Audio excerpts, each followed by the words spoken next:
ದಮ್ದಾರೆ ದಮ್ದಾರೆ ದಮ್ದಾರೆ ದಮ್ದಾರೆ ದಮ್ದ ದಮ್ದಾರೆ ದಮ್ ದಮ್ದಾರೆ ದಾರೆ ದಮ್ ದಮ್ ದಮ್ ದಮ್ದಾರೆ ದಮ್ದಾರೆ ದಮ್ದಾರೆ ದಮ್ದಾರೆ ದಮ್ದ ದಮ್ದಾರೆ ದಮ್ ದಮ್ದಾರೆ ದಾರೆ ದಮ್ ದಮ್ ದಮ್.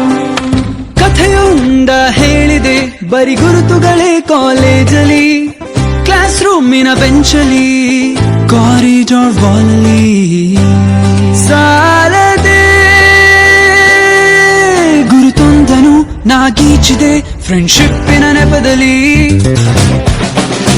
ಕಾಲೇಜಲ್ಲಿ ಮೊದಲೆರಡು ಕ್ಲಾಸು ಮಾಸ್ ಬಂಕ್ ಆಗಿದೆ, ಅಟೆಂಡೆನ್ಸ್ ಅಲ್ಲಿ ಶಾರ್ಟೇಜ್ ನಮಗೆ ಪ್ರಾಕ್ಸಿ ಇಲ್ಲದೆ, ಎಕ್ಸಾಮ್ಸ್ ಅಲ್ಲಿ ಸ್ಕೋರ್ ಮಾಡಿದಂಕೆ ಮಾರ್ಕ್ಸ್ ಕಾರ್ಡ್ ನಲ್ಲಿ ಕಾಣೆ, ರಿವ್ಯಾಲ್ಸ್ ಅಲ್ಲಿ ಒಂದೆರಡು ಪೇಪರ್ಸ್ ಕ್ಲಿಯರ್ ಆಗೋದು ಗ್ಯಾರಂಟಿ ನನ್ನಾಣೆ.